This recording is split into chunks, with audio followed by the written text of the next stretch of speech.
What's up, everybody? Nonpon here, and in this video, I'm going to cover if the new Siris is worth your pools or not. I'm going to cover her character breakdown, I'm going to cover her weapon, and I'm going to cover the new 100 pity gacha system that we have implemented with the new banners.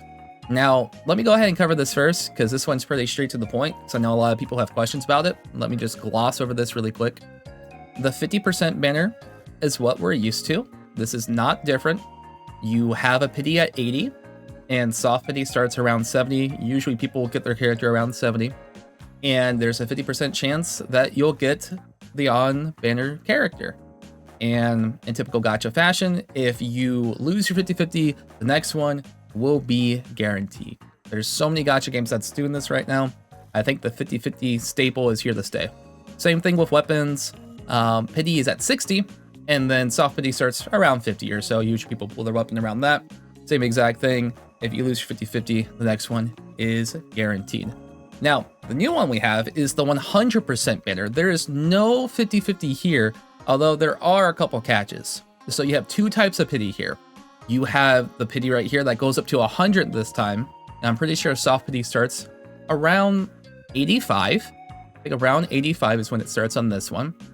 And you also have another pity right here, where if you pull 165 times, you can select a standard banner character for you to pick. You can use them for manifestations or unlock a new character, whichever you want, right? So that is pretty nice. And we also have this for the weapon banner as well. This goes up to 80. I think soft pity starts around 55 or like 65, I'm not sure. But you also have a weapon selector box here. If you go up to 130, you will be able to pick a weapon. Okay, so there is one catch to this though. You will rarely ever get the character early on this banner. And the reason for that is because it's a 0.1% chance for them to roll. If you are rolling on this banner, you are rolling to flesh it out and make sure you just get the character and dip, right? You will not bank on getting lucky here because 0.1% is super low. I'm pretty sure it's that same way for the weapon as well. Yep, 0.1%. So do not ever really count on getting this early, okay? Unless it's soft pity, right? It's very, very rare that will happen. Comparatively to the banners that we used to have right here, or still have, this is 0.7, but of course it has a 50-50 on top of that. So this is what I think. If you are a new player, I would actually stick with the 50-50 banner. Reason for that is because if you don't have all the characters in the game, or there's still some characters you want, you losing a 50-50 won't nearly cause as much of a magnitude as someone who's been playing for a pretty long time, right? As someone who has like all the characters, a majority of the characters, a new player losing a 50-50 probably won't be so bad. Maybe they'll get Yao or Finny, or maybe they want to try out Freesia Hush. So that's actually still kind of good, and it's still good economy for your Digicash because you do get an earlier pity, and that you'll get the majority, you get most characters that way, right? Not the majority of the characters, but you'll get most characters that way. I would say once you play the game for a while though, and you start to get all the characters or a lot of weapons that you want, I would then probably transition to the 100% banner, because at this point in the game, at least for me, since I've been playing since day one, me losing a 50-50 is not going to do much for my account anymore. It is not going to be helpful in the slightest. So probably going forward, I'm only going to go on the 100% banner. So that's what I personally think. If you are a new player, I would still stick with the 50-50 because maybe you might get something you never expected still. But as you play more, I would definitely get going on the 100% banner. Although that's completely up to your discretion. Maybe you're a new player and you're like, no, Nonpon, I want Katya now. She's getting a rerun. I want her now. You do you. That's just my suggestion. Okay. Now, with that out of the way, should you pull for Siris? So Siris is a super fun character. I love her playstyle. She does good chunks of damage. I love how she can just run into enemies and then explode them afterwards. And her ultimate does a huge amount of damage. She's almost as fun as Haru. Almost. She almost got me. I like Haru more though. But Siris is one of the most fun characters in the game. For that reason alone, if she's fun, then you can pull for her. If you care about, you know, how she performs in Neuron Simulation and bossing, I'm sorry to say she probably will not be making that many waves. If you actually care a lot about bossing and trying to get a higher ranking in this mode, Siris will not make too many waves when it comes to the bosses and this gameplay, right? However, it doesn't really matter. This game is so much more than just a neuron simulation. She's still super fun. The fact that she actually has like increased movement speed makes it so if we ever have an open world map, you have a car that you can use basically, right? So she's still a lot of fun. There's still Paradoxal Labyrinth. She's a fun character, bottom line, right?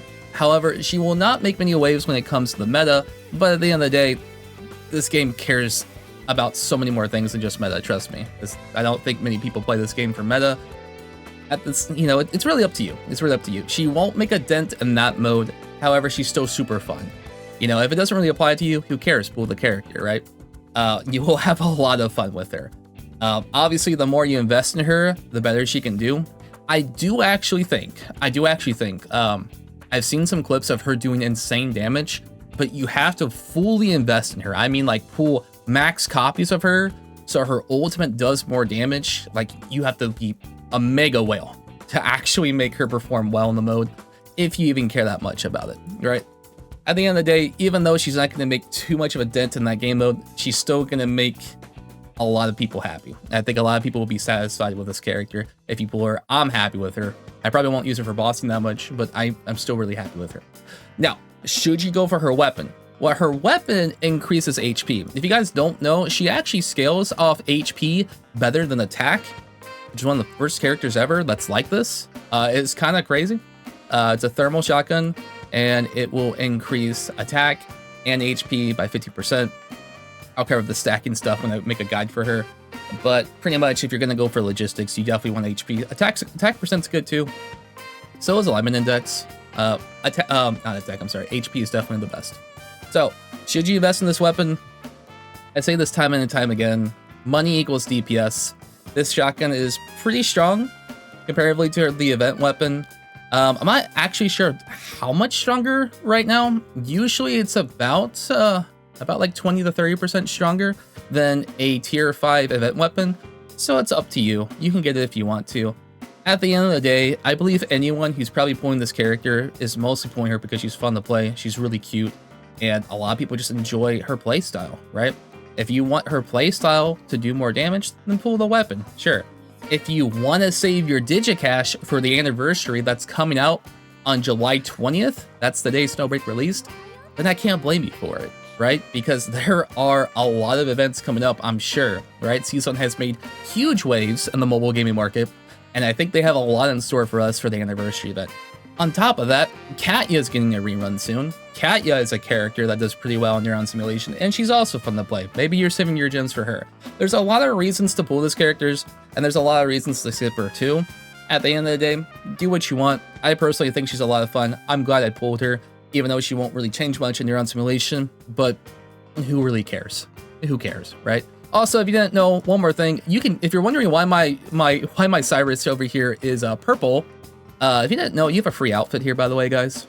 If you click over here, you can change her from yellow to purple. You get that for free. I like the purple one more. I might get the skin. We'll see. Anyway, that's gonna do it for this video, guys. How are you liking Siris? Let me know. I'll be streaming Snowbreak again today. I would love to have you there. And yeah, that's gonna do it for this video, guys.